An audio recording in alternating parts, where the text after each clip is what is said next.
Rejection, one of the hardest things to deal with in life in general, but one of the best motivators for starting a business. When I was at Oxford 10 years ago, I discovered Bitcoin, and I thought to myself, that is the dumbest thing I've ever heard about. It's not issued by a bank. There is, only a limited supply. It's something that no one has actually figured out how to use yet. And yet, it kept niggling away at me as the thing that I had to spend my time on. And I asked myself, why?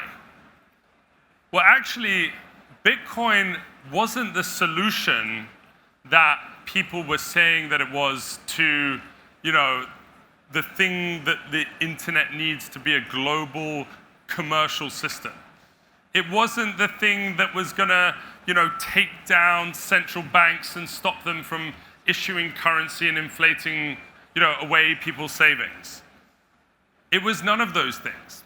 What it is the best question about the status quo that everyone should be asking themselves.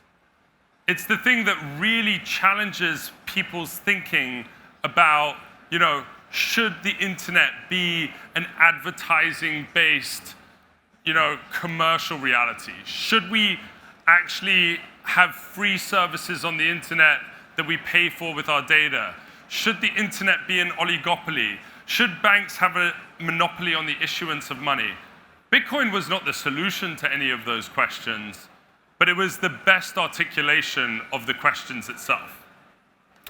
So I started off down a deep rabbit hole, and I went and I started saying that there needs to be a serious look at how and why people are actually using cryptocurrencies.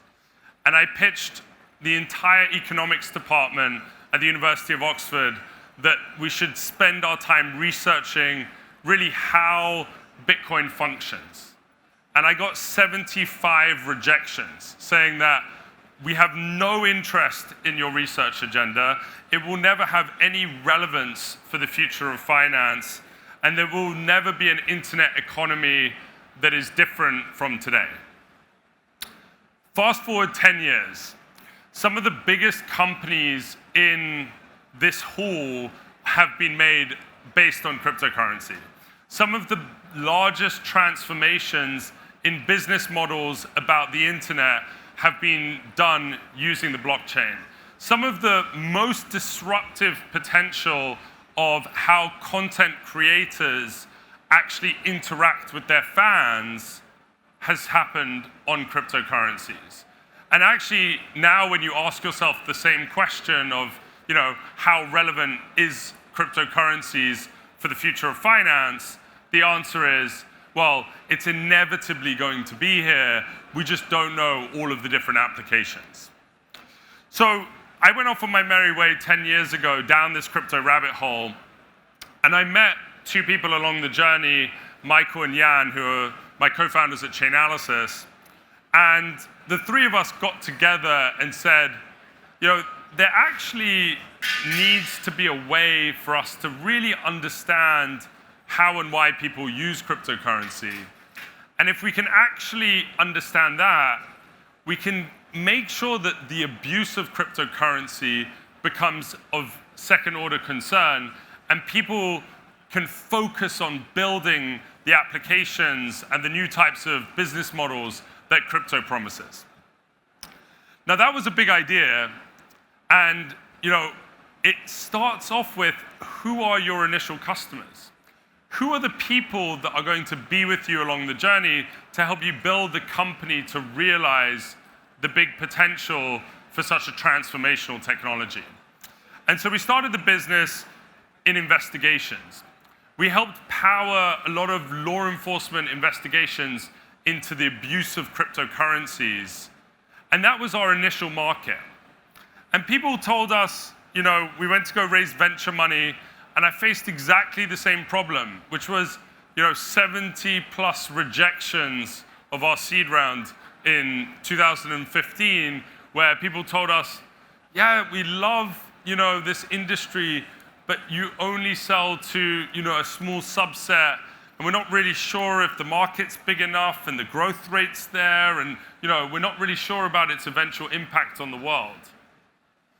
Fast forward to today, Chainalysis has almost 1,000 employees around the world. We power, really how 70 countries around the world deal with, preventing abuse of cryptocurrencies. And millions of people have had access to new types of financial services because of the trust that we've been able to build in this technology. So how do you go from, there is this crisis of trust in cryptocurrencies, there's a crisis of legitimacy, to scaling an organization that can actually solve those types of problems? It starts with a WhatsApp channel. That was how Chainalysis started. Between me, Michael, and Jan, we would exchange messages all day long about, what's happening, what's the next thing we need to build, what's the next customer we need to go after, all just within a WhatsApp channel. And then we became more sophisticated over time. And you have to really engineer all the business processes that are required to go from 3 people to 8 people, from 8 people to 30 people. And at each stage, all of your communication channels break. All of the ways that you articulate the value of the company, the mission of the company changes. And so what we have focused on for the past 8 years is to continue to focus on one big idea. The big idea being that there still needs to be more trust baked into this industry in order to unlock consumer applications. We get everyone in our company to ask themselves a question in every interaction: am I building trust with the other person that I'm interacting with? Am I building trust with the clients that we are actually serving? And if we are not doing that, we should be moving in the opposite direction. And so through a system of values and through really just maintaining, myopic focus on, are we building trust in blockchains? Are we building trust in the technology?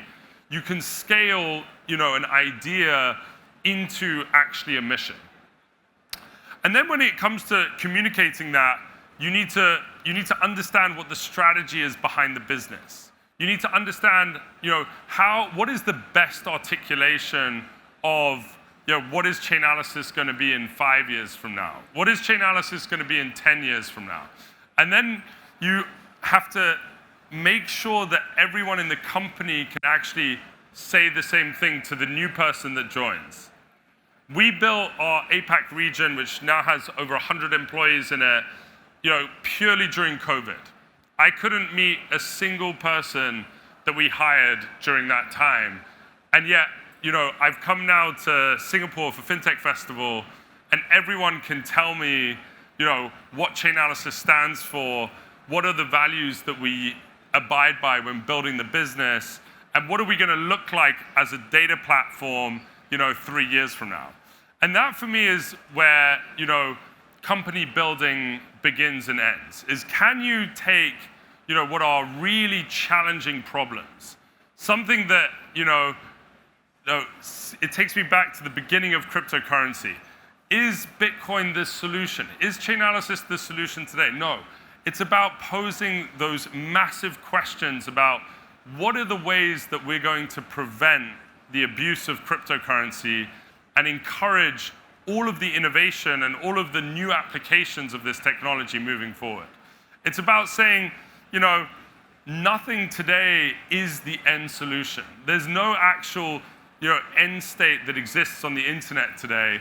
It's all about saying, what will the internet look like in 5 to 10 years from now?